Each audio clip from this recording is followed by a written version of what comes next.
Assalamualaikum warahmatullahi wabarakatuh. Salam jumpa anak-anakku. Bertemu lagi dengan Ibu dalam pelajaran Bahasa Indonesia. Apa kabar kalian semua? Semoga ada dalam keadaan baik, sehat walafiat, dan selalu ada dalam lindungan Allah Subhanahu wa Ta'ala.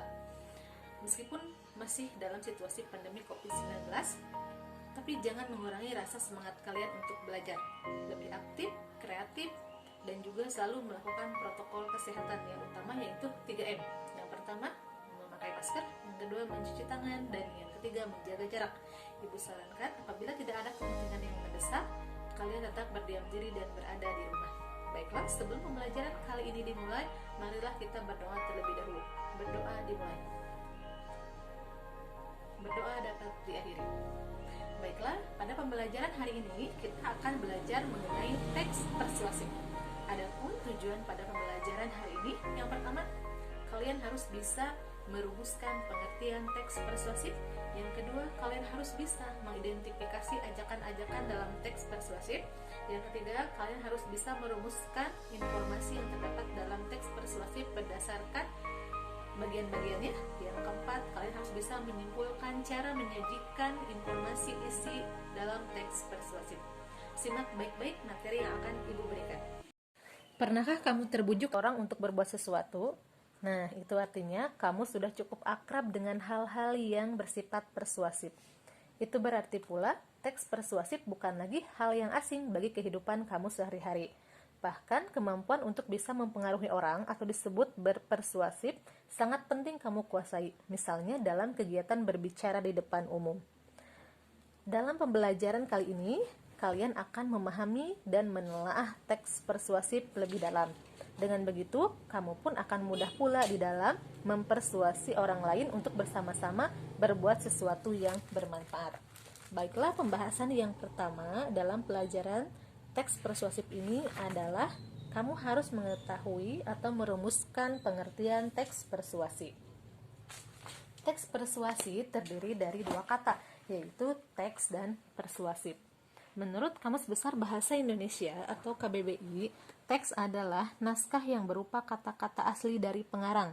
Teks juga berarti bahan tertulis untuk dasar memberikan pelajaran, berpidato, dan sebagainya. Sedangkan persuasif menurut KBBI adalah bersifat membujuk secara halus, supaya menjadi yakin. Jadi, pengertian teks persuasif adalah teks yang bersifat membujuk agar orang yakin. Dalam teks persuasif biasanya berisi tulisan yang bertujuan meyakinkan pembaca atau pendengar agar tertarik dengan mengambil tindakan tertentu. Dengan demikian, di dalam teks persuasif terdapat pendapat-pendapat, fakta, dan juga ajakan ataupun cara lainnya yang sekiranya dapat memperkuat ajakan atau himbauannya sehingga orang lain dapat mengikuti ajakan atau himbauan tersebut. Kemudian, kira-kira apa sih perbedaan antara teks persuasif dengan teks yang lainnya? Nah, kita bisa lihat dari ciri-cirinya. Ciri-ciri teks persuasif yang pertama, yaitu berisi data dan fakta.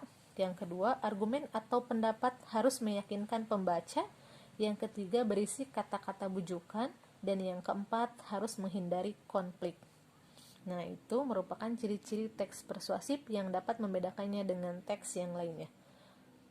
Kemudian, tadi dalam isi teks persuasif terdapat ajakan. Apa sih ajakan? Nah, kalian harus mengetahuinya, bahwa ajakan adalah kata-kata atau perbuatan untuk mengajak. Ajakan dapat pula diartikan sebagai anjuran, himbauan, dan sebagainya untuk melakukan sesuatu. Ajakan dapat ditandai dengan kata-kata harus, hendaknya, sebaiknya, usahakanlah, jangan, hindarilah, dan sejenisnya. Ajakan dalam teks persuasif ada yang tersurat dan juga tersirat. Apa sih maksud dari tersurat dan tersirat? Maksud tersurat berarti ajakan tersebut tertulis langsung atau disampaikan dengan jelas dan dapat langsung dipahami oleh pembaca. Sedangkan tersirat berarti ajakan tersebut tidak dinyatakan secara langsung atau tersembunyi dan dapat dimengerti dengan benar-benar memahami keseluruhan tulisan atau teks. Nah, setelah kalian mengetahui ajakan dalam teks persuasif, kemudian kalian harus juga bisa menyimpulkan isi dari teks persuasif tersebut. Apa itu simpulan? Nah, simpulan adalah rumusan akhir tentang sesuatu, misalnya teks. Simpulan disusun berdasarkan pemahaman atau penalaran terhadap keseluruhan isi teks. Nah, adapun langkah-langkah menyimpulkan teks persuasif, yang pertama adalah membaca keseluruhan isi teks, yaitu dengan cara menemukan gagasan umum dalam teks tersebut. Yang kedua, mencatat bagian-bagian penting dari isi teks tersebut. Yang ketiga, memahami hubungan logis antar bagian penting teks tersebut. Yang keempat atau terakhir adalah merumuskan simpulan isi teks secara singkat dan jelas. Nah, sekian materi yang dapat Ibu sampaikan pada pembelajaran hari ini.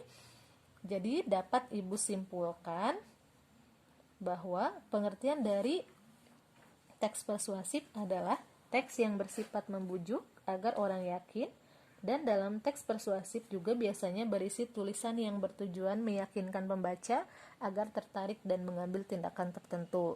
Isi dari teks persuasif biasanya yang pertama berupa argumen atau pendapat, yang kedua fakta, dan yang ketiga berupa ajakan. Kemudian ada ciri-ciri teks persuasif. Ciri yang pertama adalah berisi data dan fakta, argumen harus meyakinkan pembaca, berisi kata-kata bujukan, dan juga menghindari konflik. Serta ajakan dalam teks persuasif dapat diartikan sebagai kata-kata atau perbuatan untuk mengajak agar orang lain dapat mengikuti ajakan atau himbauan. Nah, kemudian kata-kata dalam teks persuasif, ajakan dalam teks persuasif bisa tersurat atau tersirat. Dan yang terakhir, cara menyimpulkan isi teks persuasif. Yang pertama, kalian harus bisa membaca keseluruhan isi teks. Yang kedua, mencatat bagian-bagian penting dari isi teks tersebut. Yang ketiga, memahami hubungan logis antar bagian penting teks itu. Dan yang keempat, merumuskan simpulan isi teks secara ringkas dan jelas. Semoga apa yang Ibu sampaikan tadi dapat dipahami dan dimengerti. Apabila ada yang kurang jelas, kalian dapat lihat ringkasan materi dalam modul yang Ibu berikan, dan jangan lupa latihan serta evaluasinya dikerjakan. Selamat mengerjakan. Terima kasih. Sampai jumpa dalam pertemuan berikutnya. Wassalamualaikum warahmatullahi wabarakatuh.